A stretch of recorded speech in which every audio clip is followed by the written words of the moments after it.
Dostlar, her vaxtınız xeyir olsun. Bu günlərin may ayının biri, Alov nömrə 1 restoranımıza tortumuzu kəsdik.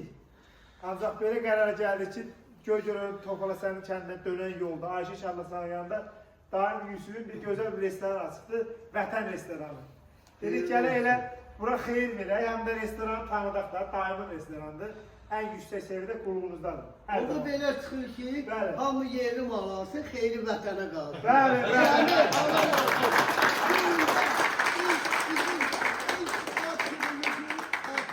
Xeyirli olsun. Bak, bu Elvin qaqamızın ad gününü də burada qeyd edilməkdə.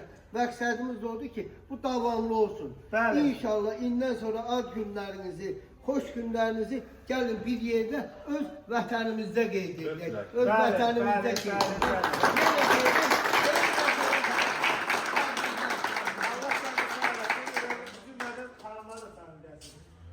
Dedik tortumuzun birində vətəndə kəsək, beləcə də saat 12'ye qalıb, ad günün sonları bildir. Öpürəm sizləri var olasınız hər zaman. Allah Teala bizləri pis adamlardan, mərdimazar adamlardan uzaq eləsin.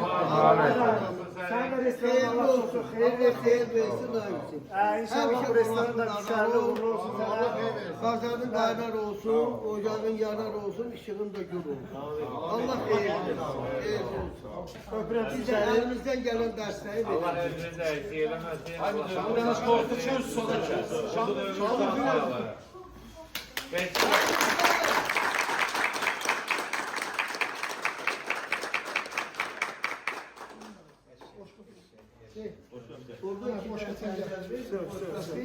Eşkinden değiştiği şeyler söyler, torusuz. Ya Allah. Buyurun, buyurun. Sen kremli yeri yersin. Böyle bir yer. Sizin olsun, bal olsun. Bu arada. Esas doğan.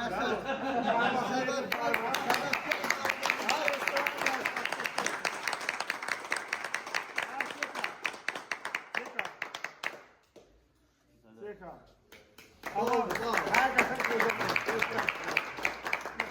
Dostlarım, sen diyelim, ona da buradan sağ ol deyin. Öpürəm.